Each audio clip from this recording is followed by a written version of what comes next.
que não é nenhuma estrela na Bíblia. Uma pessoa que não teve uma vida muito bonitinha, não teve uma conduta muito exemplar. Essa pessoa é uma pessoa comum no relato bíblico, cuja sua história podemos extrair uma lição incomum. A história dessa pessoa é como se fosse uma pedra de pepita não conhecida no chão, depois que o garimpeiro pega, trabalha, limpa, corta e depois põe em cima do algodão e põe na vidraça sobre holofotes e ela fica ali brilhando, mas depois de muito trabalho. Alguém seria capaz de dizer sobre quem que nós vamos estudar hoje? Maria Madalena. Eita, Joaquim, ei, classe para você. Hoje não foi a vez do Dani. Dani, Joaquim ganhou de você hoje. Maria Madalena.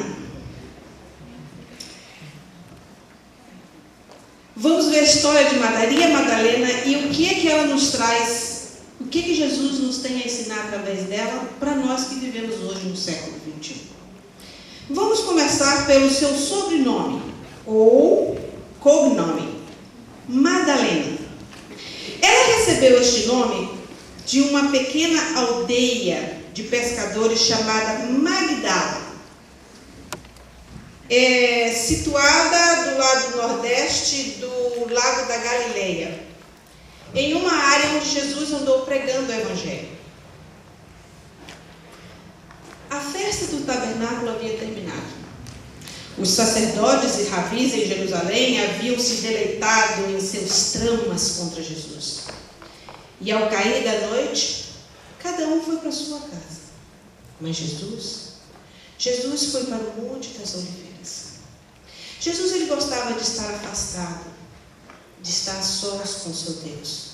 E ele gostava muito de estar no Bosque das Oliveiras, onde ele podia ter paz e sossego. De manhã bem cedo, Jesus voltou ao templo para continuar ensinando.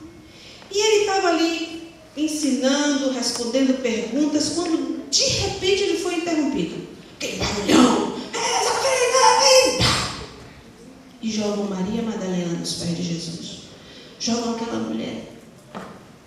Talvez, coitada ali, penso que se pegaram ela no ato, não deram tempo a ela de vestir uma roupa, talvez ela só puxou o lençol que estava ali por perto dela e foi jogada aos pés de Jesus como um trapo, com dureza. E aqueles homens se achando os homens mais perfeitos da face da terra, olha, foi pega quebrando o 7º mandamento. Mestre, essa mulher foi apanhada em adultério. E segundo a lei de Moisés, ela deve ser apedrejada. O que que dizes tu?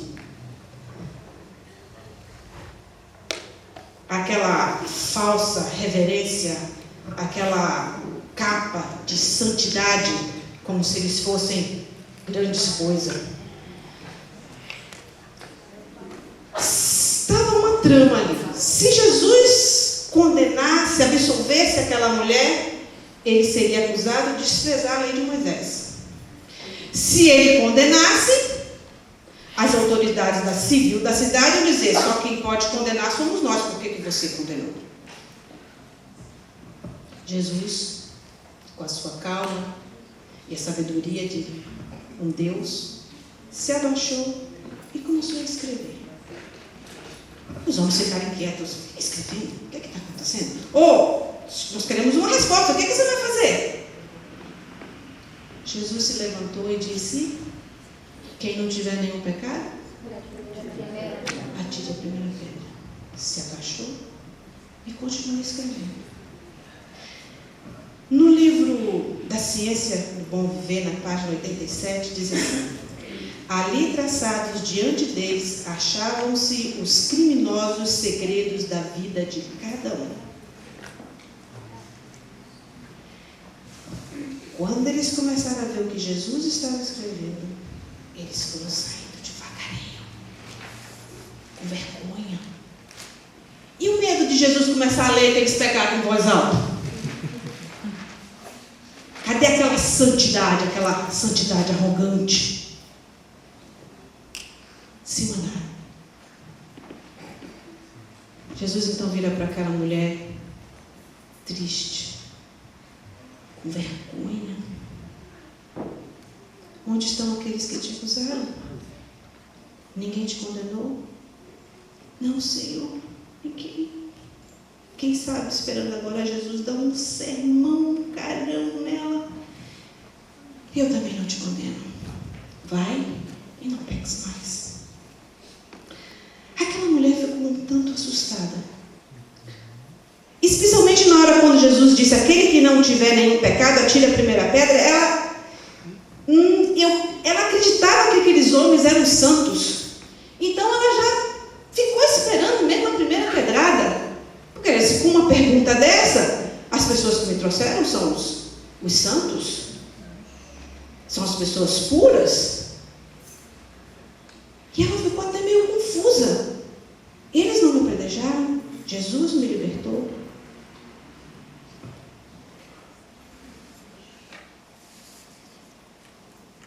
Ellen White diz que Maria Madalena, ao ouvir essas palavras, seu coração foi tocado e transformado. Amém. Ainda no livro da Ciência do Bom Viver, na página 89, diz: e atirando-se aos pés de Jesus, soluçou o seu reconhecido amor e com amargo pranto confessa seus pecados.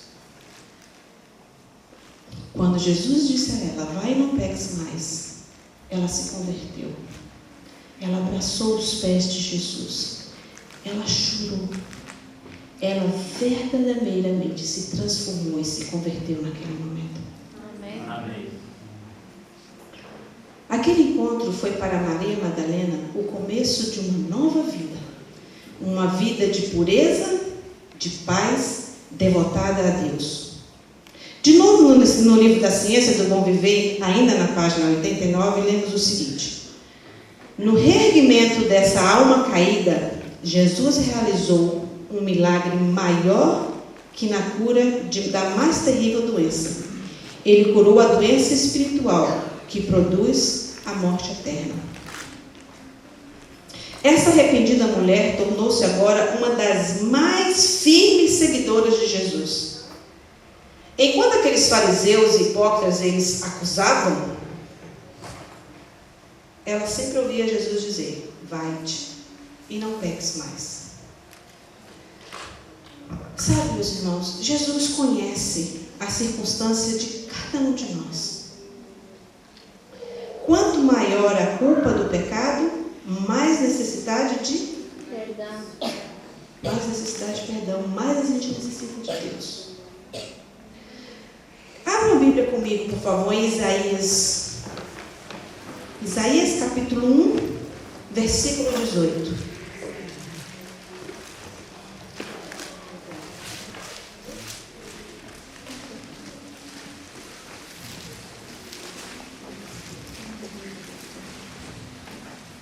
Quem poderia ler para nós, por favor, Isaías 1, versículo 18. Vinde, pois, e arrazoemos, diz o Senhor, ainda que os vossos pecados sejam como a escarlate, eles se tornarão branco como a neve. Ainda que sejam vermelhos como o carmesim, se tornarão como a lã. Amém. Amém? Amém. Deus reconhece a necessidade do seu povo. Deus reconhece o que cada um de nós realmente necessita. E nós não precisamos temer. Ele é bom, amoroso o suficiente para nos transformar, desde que a gente aceite e permita. Jesus nos ensinou que ninguém pode servir a Deus e as riquezas ou os seus bens ao mesmo tempo. Mas tem uma passagem na Bíblia que diz que nós podemos servir a Deus com as nossas riquezas. E por que eu estou falando isso? Eu estou mencionando isso porque dentre as mulheres que serviam a Jesus com seus recursos financeiros, estava Maria Madalena. Vocês querem ver isso? Vamos a São Lucas 8. São Lucas, capítulo 8.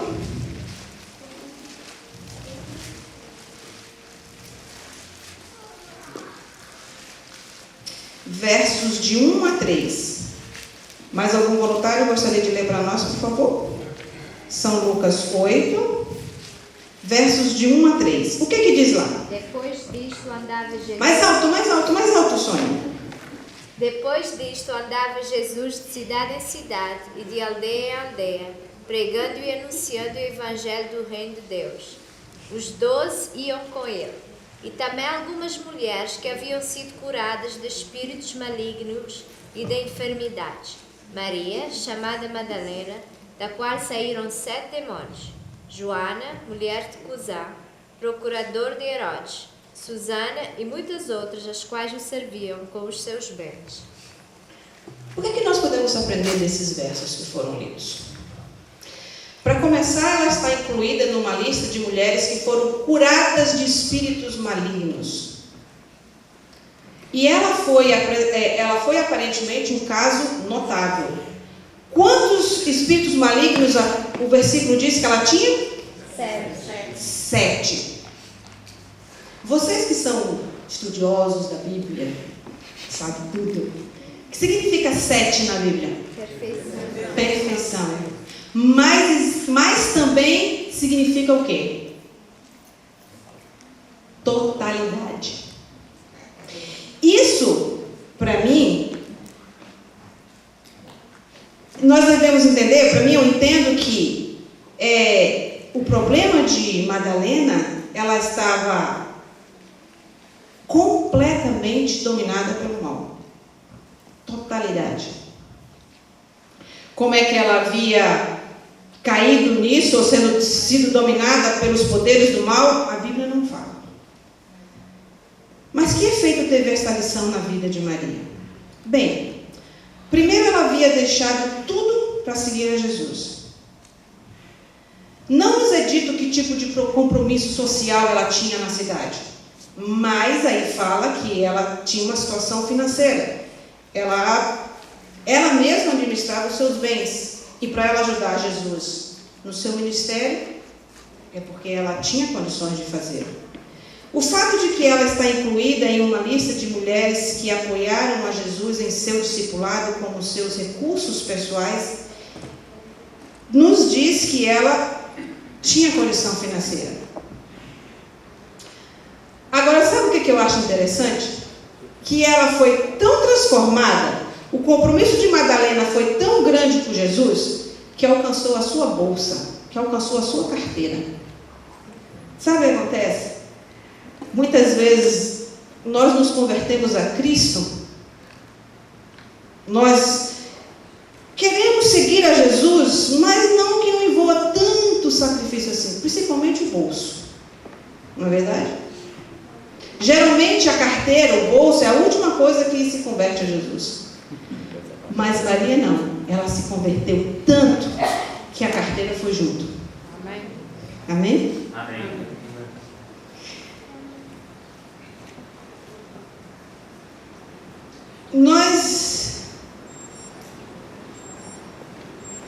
Depois desse acontecimento, dessa conversão dela, a Bíblia se mantém em silêncio sobre Maria. A gente só vai ouvir falar de Maria Madalena de novo na crucifixão de Jesus. Quando Jesus... Então, as mulheres aparecem. Sabe uma coisa muito interessante? E que me faz sentir orgulho de ser uma mulher?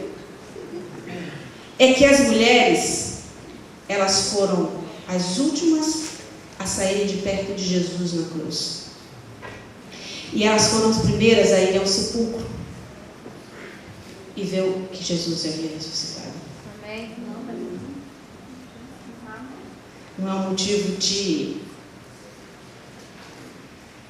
a gente sentir orgulho. No primeiro dia da semana, a Bíblia fala que Maria Madalena voltou ao sepulcro ainda escuro.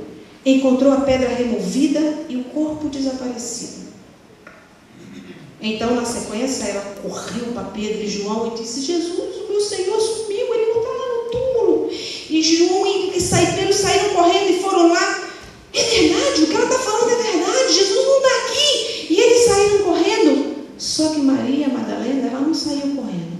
Ela sentou ali no pé do túmulo e ficou chorando. Onde está Jesus que fizeram com o meu Senhor? Onde está Ele?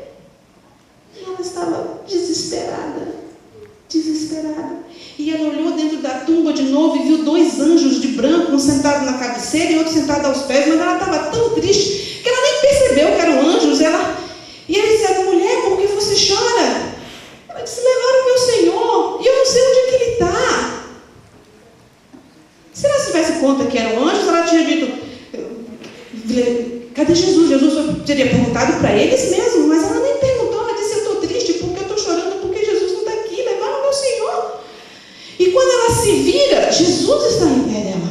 Mas o desespero dela era tão grande, porque ela estava querendo saber onde estava o Senhor da sua vida, que ela nem reconheceu. E Jesus perguntou para ela: mulher, por que você está triste? E ela pensou que Jesus fosse um jardineiro e disse para ele: se você levou o meu Senhor, Jesus, diz para mim onde você colocou ele, que eu vou lá e pego ele e levo ele. Então Jesus disse: Maria. Quando Jesus falou Maria, ela reconheceu o seu mestre. Amém. E ela virou para ele e disse: Rabone. Em hebraico quer dizer mestre. E Jesus disse: qual é o primeiro intuito de Maria quando viu Jesus? Imagina, abraçar, de alegria, de felicidade. Jesus disse: não me toques, eu ainda não fui ao Pai. Gente, que coisa maravilhosa. Jesus não tinha visto o Pai ainda, mas permitiu a Maria Madalena vê-lo. Uma mulher que outrora havia sido tomada pelo demônio, uma mulher que outrora foi pega para ser morta porque estava em pleno pecado, ela foi a primeira ver Jesus ressuscitado. Esse Jesus é maravilhoso. Nós impedimos dele fazer as coisas por nós. Maria Madalena, ela se deixou por Jesus.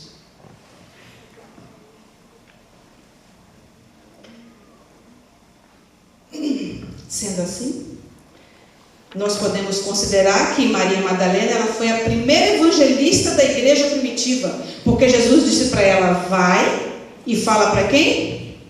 Para os discípulos o que você viu e o que está acontecendo. E Maria Madalena, ela saiu correndo e foi levar as boas novas da ressurreição de Jesus às pessoas. Foi a pregação do Evangelho. O que nós fazemos hoje? Pregamos que Jesus ressuscitou, que o nosso Deus é um Deus vivo. Amém. O que nós podemos aprender dessa história de hoje? Bem, em primeiro lugar e antes de tudo, essa história é uma história de transformação. Muita gente não acredita na transformação. Eles acham que transformação não é uma coisa possível. O Popeye e o marinheiro, vocês não sabem quem é o Popeye? O marinheiro Popeye, que come espinafre. Ele costumava dizer assim: eu sou o que sou, sou o marinheiro Popeye. E tem muita gente que fala assim: eu sou o que sou, eu sou isso que você está vendo, e não se dão a chance de Jesus transformar. Mas acontece que tem aqueles que são tomados pelo vício da droga, tem aqueles que são tomados pelo vício do fumo, do álcool, e tem muitos que estão afundados mesmo na droga, no desespero, querem uma mudança, mas não acreditam que Jesus pode mudá-los. Que coisa triste. Por outro lado, nós temos aí o Clube dos Alcoólatras Anônimos, que eles põem a Deus em primeiro lugar, pedem as pessoas a procurarem Deus, e nós temos muitas histórias bonitas a serem contadas de como Deus tem transformado as vidas. Nós temos conhecimento de várias pessoas, de vários drogados, pessoas assassinos, bandidos, que deram oportunidade a Jesus e hoje são pessoas que fazem parte de pregar o Evangelho às outras pessoas. Amém. Amém? Porque essas pessoas permitiram, como Maria Madalena permitiu. E a história de Maria Madalena, ela nos mostra que é possível a gente ser transformada. A Bíblia nos diz em São João 8, 36, se o Filho vos libertar, verdadeiramente sereis livres. Segundo lugar, a vida de Madalena é uma história de inclusão. Inclusão por quê? Porque Jesus, como eu mencionei no sermão de sábado, se vocês lembram, que naquela época as mulheres tinham muita limitação. Não podiam falar, não podiam isso, não podiam aquilo. E Jesus, quando ele veio, ele justamente veio para derrubar esses tabus. Jesus veio para mostrar que não existe isso. E Jesus conversou com as mulheres. Jesus conversava com as mulheres em públicos, mesmo que os machistas da época achassem aquilo. O homem não podia conversar com a mulher em público. E Jesus veio desmanchar tudo isso. E Jesus veio incluir na sociedade daquele então a importância da mulher. E dessa forma, então, entramos na terceira parte, que é o evangelismo e testemunho na história de Maria Madalena. Ela sempre será lembrada como a primeira pessoa a dizer a alguém que ela sabia que Jesus tinha ressuscitado dos mortos, porque ela havia tido um encontro pessoal com ele. Essa mensagem foi dada a você e a mim, de compartilhar aos outros, de que Jesus ressuscitou. Amém. E de que Jesus vai voltar. Maria Madalena nos lembra que Jesus Cristo pode mudar nossas vidas. Ela nos lembra que Jesus está sempre chegando às pessoas marginalizadas, incluindo no seu círculo de amizade e fazendo delas pessoas que fazem parte da sua equipe de missão de pregar o Evangelho. Amém. E ela nos lembra do enorme privilégio e alegria que nos foi dado contar aos outros sobre o nosso encontro com o Senhor Jesus, o ressuscitado, e a diferença que Ele faz em nossas vidas. Tem você feito isso? Tenho eu feito isso?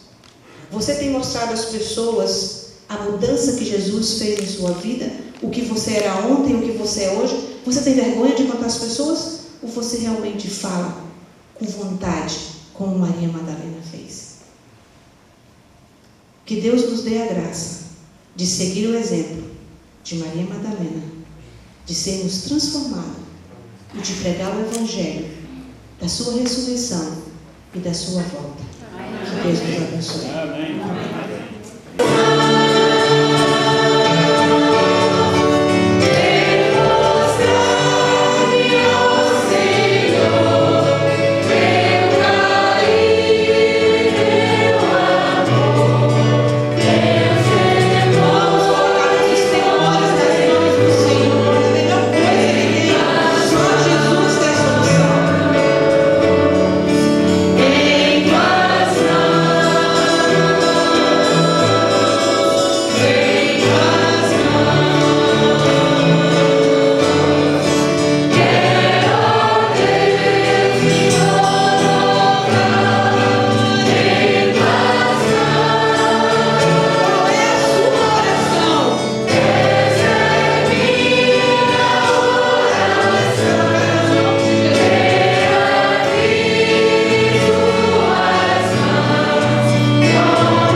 Que nós possamos, ó Deus, ter sabedoria e graça para sempre te louvarmos da maneira correta no teu santo dia.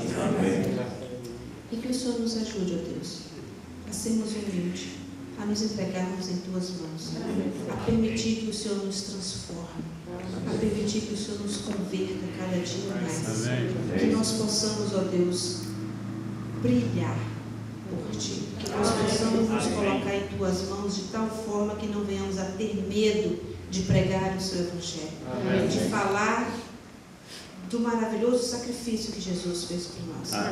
Que nós possamos pregar esse Jesus que ressuscitou e que o dia virá nos buscar. E o nosso pedido essa noite, ó Deus, é que nós estejamos prontos para irmos para os céus contigo quando tu voltares. Em nome de Jesus te pedimos isso. Amém. Quarta-feira. Não dá para ir para a escola. Digo, meu filho, acontece o seguinte. Ou você faz. Não dá para ir para a igreja, para ir para a escola, né? É o sistema nervoso. Mas estão me entendendo. Eu dizia, meu filho, acontece o seguinte. Ou você adianta antes, ou quando chegar da igreja, você faz um serãozinho. Mas deixar de ir para a igreja, não. É importante ter educação? É muito importante ter educação. Mas eu quero você no céu. Porque para o céu, com educação, ter educação, você tem que estar lá. Amém. Não é a escola que vai levar para o céu. É a igreja que vai levar você para o céu. Irmãos, não deixe trabalho de escola, não deixe banda, orquestra. Tudo isso é importantíssimo para viver nesse mundo. E nós temos que dar educação aos nossos filhos? Temos. Mas, em primeiro lugar, a educação cristã tem que ser posta em nossos lares.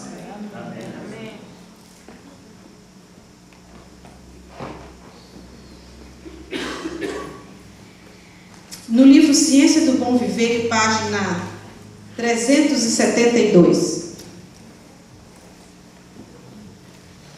Foi Ana, a mulher de oração e espírito abnegado, inspirada pelo céu, que deu à luz a Samuel, a criança divinamente instruída, juiz incorruptível, fundador das escolas sagradas de Israel. As crianças, irmãos, nunca deveriam ser olhadas como um fardo. Nunca deveriam ser reduzidas a um motivo de reclamação. Eu vejo tantas mães reclamando dos filhos, na frente dos filhos. Ah, esse menino é uma praga na minha vida. Ah, esse menino só traz problema. Eu queria que você passasse pela angústia de não ser mãe. E eu duvido que você trataria seu filho desse jeito.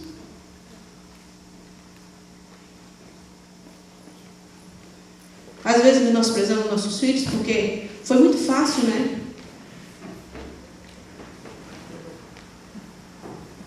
Nossos filhos não devem ser motivo de nossas reclamações, porque filho é uma bênção de Deus. Amém. Ele pode não ser uma bênção se você não for uma bênção na vida dele.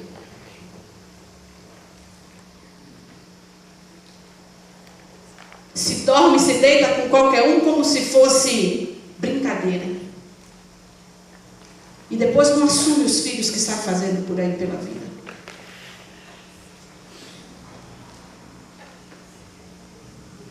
Quantos pais têm filhos? Somem e deixam a mãe a penar. Deus vai te cobrar muito caro. Deus vai te cobrar muito caro.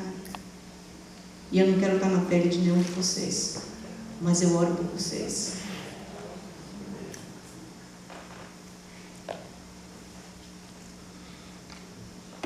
Deus confia essas pequenas vidas para que as criemos e as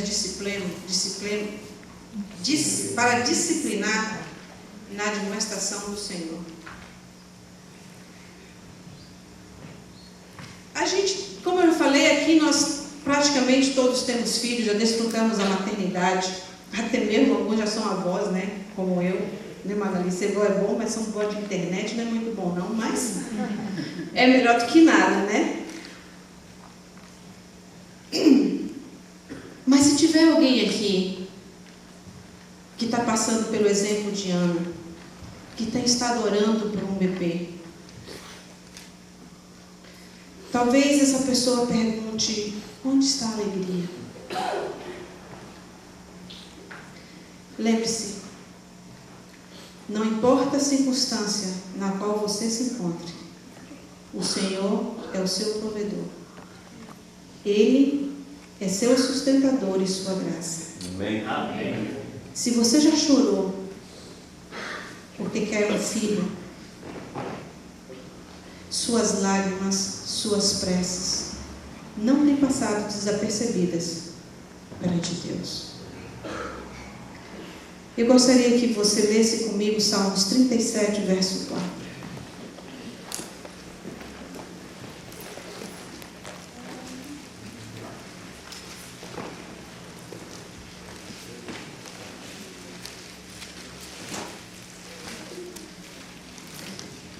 Salmos 37, verso 4. Alguém, por favor, com a voz bem forte, poderia ler para nós, por gentileza? Agrade-se do Senhor, e Ele atenderá os desejos do seu coração. Vamos de novo. Aprígio, lê, por favor, Aprígio. Deleite-se no Senhor, e Ele atenderá os desejos do seu coração. Amém? Amém. Amém. Ore. Põe os joelhos no chão. Confie em Deus. E Ele atenderá a sua oração. Amém.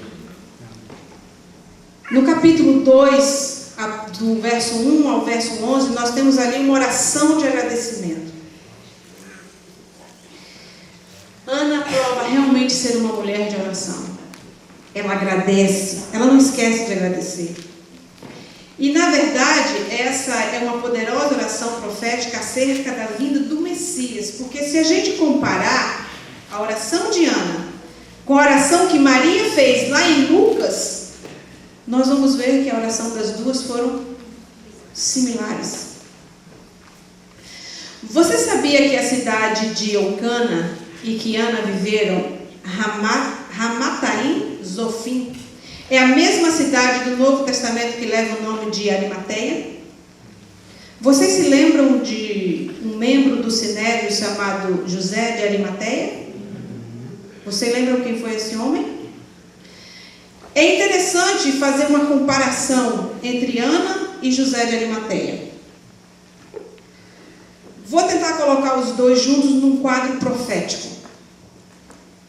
Tanto Ana quanto José de Arimateia, um membro do Sinédrio, eram da mesma cidade, Arimateia. Ana era uma mulher sem instrução, pobre e impotente. José de Arimateia era um homem altamente educado, rico e poderoso. Ana viveu no período de transição do antigo sistema tribal israelita para a monarquia. José de Arimateia viveu no período de transição da antiga aliança à nova aliança. Ana não se envergonhava da sua fé em Deus. José de Arimateia era um crente secreto em Jesus Cristo. Ana, em grande dor e tristeza, buscou ao Senhor pelo nascimento de um filho. José de Arimateia, em grande tristeza e dor, enterrou o filho do Senhor. Ana esteve envolvida no nascimento do primeiro grande profeta e o último juiz do povo de Deus. José de Arimateia foi envolvido no enterro do último e maior profeta e juiz final, Jesus Cristo. A intercessão de Ana foi o prelúdio da era dos profetas, que fizeram intercessão pelo povo diante de Deus.